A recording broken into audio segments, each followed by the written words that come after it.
Good morning children. Area and perimeter chapter से आज हम प्रैक्टिस करते हैं कुछ और सम्स। तो आप स्क्रीन पर देख रहे हैं क्वेश्चन नंबर ए को चलिए रीड करते हैं।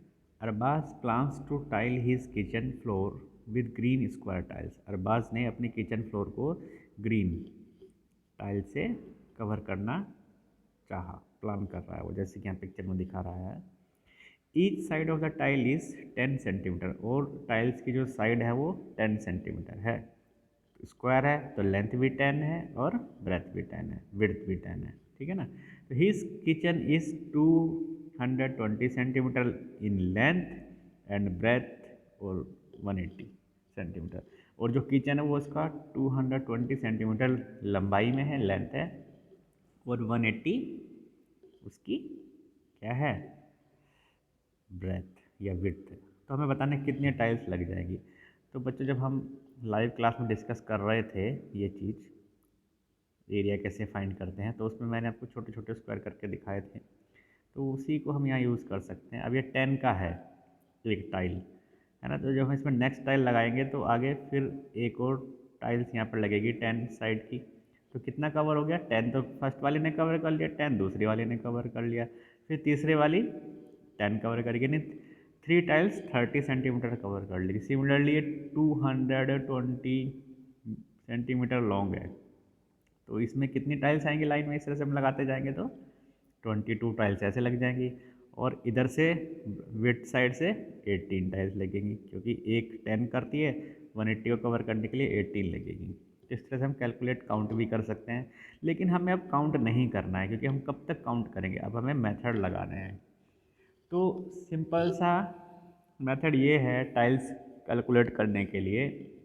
जहाँ पर वो लगाना चाह रहा है, वो किचन में लगाना चाह रहा है, तो उस किचन का एरिया निकाल लीजिए सबसे पहले आप, जहाँ पर वो लगाना है। तो किचन का एरिया है ना, कैसे निकलेगा, लेंथ इंटू ब्रेथ करके निकलेगा ना, लेंथ इंटू ब्रेथ।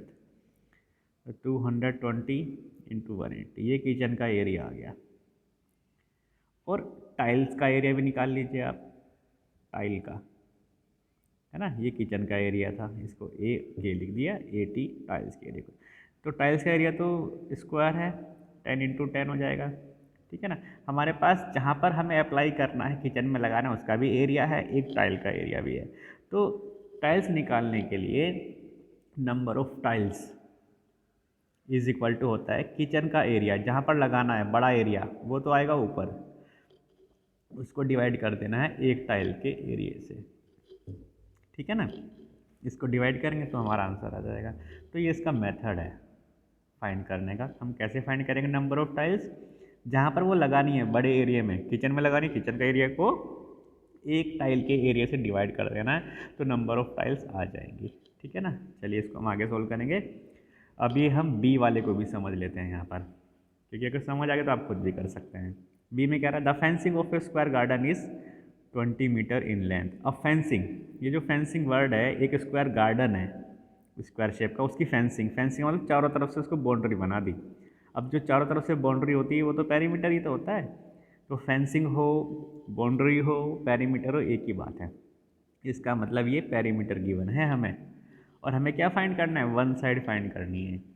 तो फॉर्मूला क्या है, perimeter of a square is equal to 4 into side, ये वाला फॉर्मूला लगा लेंगे हम इसको, है ना। पेरीमीटर की जगह पर पेरीमीटर की वैल्यू डालेंगे 20, 4 इंटू साइड। अब साइड की वैल्यू निकालनी है, तो साइड के पास क्या है, ये 4 है, ये किस चीज़ में मल्टीप्लाई में, तो दूसरी तरफ भेजेंगे इसको 20 के पास, और वहाँ जा करके ये उल्टा हो जाता है, डिवाइड हो जाएगा।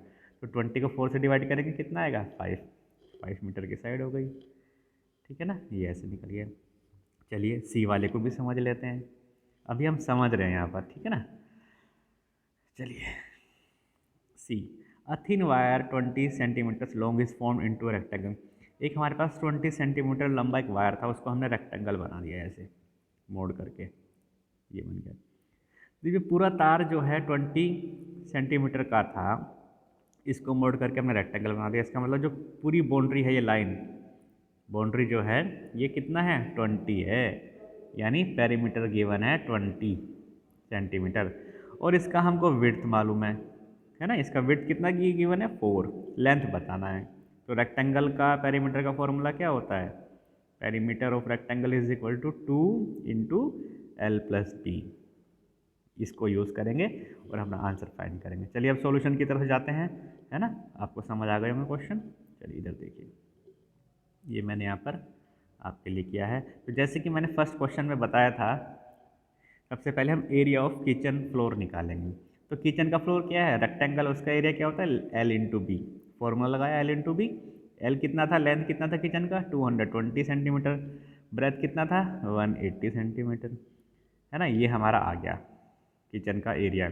अब वन टाइल का एरिया, टाइल क्या था स्क्वायर, उसकी साइड कितना था 10। तो स्क्वायर का एरिया होता है साइड इंटू साइड, और टाइल का साइड कितना है 10 इंटू 10। तो 10 इंटू 10 ये एक टाइल का एरिया आ गया। किचन का एरिया ऊपर है। अब मैंने आपको फॉर्मूला बताया था, number of tile is equal to area of kitchen, बड़ा एरिया ऊपर, छोटे वाले का नीचे। जो लगाना है हमको, टाइल लगानी, टाइल का एरिया नीचे आ गया। तो 220 इंटू 180 ये तो आ गया ऊपर, ये नीचे 10 इंटू 10 आ गया। अब इससे क्या करना है हमको, इसको सोल्व करना है। अब सब मल्टीप्लाई में है, तो 1 0 से 1 0 कट गया, इस वाला 0 से ये 0 कट गया। ऊपर क्या बचा 22, ये 22 बचा, और 18 बचा, ये हमने यहाँ पे लिख दिया। नीचे तो 1 इंटू 1 बचा, 1 इंटू 1 1 ही होता है, और किसी को 1 से डिवाइड करके उसको लिखने की ज़रूरत नहीं है। तो 22 इंटू 18 मल्टीप्लाई करके 396, और इतनी टाइल की ज़रूरत पड़ेगी उसके किचन में लगने के लिए। ठीक है चिल्ड्रन, समझ आया आपको ये। चलिए अब बी पार्ट की तरफ चलते हैं। उसमें क्या था, पेरीमीटर दिया था स्क्वायर का। हमने वही फॉर्मूला लगाया, perimeter of a square is equal to 4 into side. Perimeter की जगह पर पेरीमीटर रख दिया, इक्वल टू की जगह पर इक्वल टू रहा, 4 इंटू साइड। अब ये साइड हमें फाइंड करनी है। इसके पास क्या है 4 है, इस 4 को हमें दूसरी तरफ भेजना है 20 की तरफ, और यहाँ पर तो ये मल्टीप्लाई में है, दूसरी तरफ जाएगा तो डिवाइड में हो जाएगा। तो 20 डिवाइडेड बाई 4, 4 बाई 20, तो साइड की वैल्यू अभी 5 मीटर। ठीक है ना। आपको बच्चे ध्यान रखना है, जब इक्वल टू होता है बीच में और दूसरी जगह से कोई नंबर दूसरी तरफ जाता है इक्वल टू के, तो अगर प्लस में होता है तो वो माइनस में बन जाता है, माइनस का होता है तो वो प्लस बन जाता है, अपोजिट हो जाते हैं, उल्टे हो जाते हैं। मल्टीप्लाई में होता है तो डिवाइड हो जाता है, और अगर डिवाइड होगा तो मल्टीप्लाई में हो जाएगा। अब सिमिलरली यहाँ पर 4 काहे में था, ये मल्टीप्लाई में था, देखो 4 इंटू साइड, तो हमें इस 4 को इधर भेजना था 20 की तरफ, तो इधर मल्टीप्लाई में था तो यहाँ पर आके डिवाइड हो गया, देखो 20 डिवाइडेड बाय 4, इसलिए डिवाइड हुआ है। ठीक है ना। अब सी पार्ट में क्या गिवन था, एक वायर को मोड़ करके रेक्टेंगल बनाया था, इसका मतलब वो पेरीमीटर गिवन था। तो वही फॉर्मूला हमने लगाया, perimeter of rectangle is equal to 2 into L plus B. अब पेरीमीटर तो गिवन है क्वेश्चन में 20, उसकी जगह पर 20 आ गया, इक्वल टू की जगह पर इक्वल टू रहा, 2 की जगह पर 2 रहा, ब्रैकेट स्टार्ट यानी into L plus B, B 4 question में दिया है, विड्थ जो है वो 4 है, तो विड्थ की जगह पर 4 रखते हैं। अब ये एल फाइंड करना है हमें, है ना। तो उसके पास पहले क्या आ रहा है, ये ब्रैकेट के बाहर 2 है, इस 2 को हमें 20 की तरफ भेजना है। तो यहाँ तो 2 मल्टीप्लाई में, इधर आकर के डिवाइड में हो गया, इसलिए 20/2 हो गया। ये 20/2 कितना होता है 10, यहाँ पर 10 आ गया, l प्लस 4।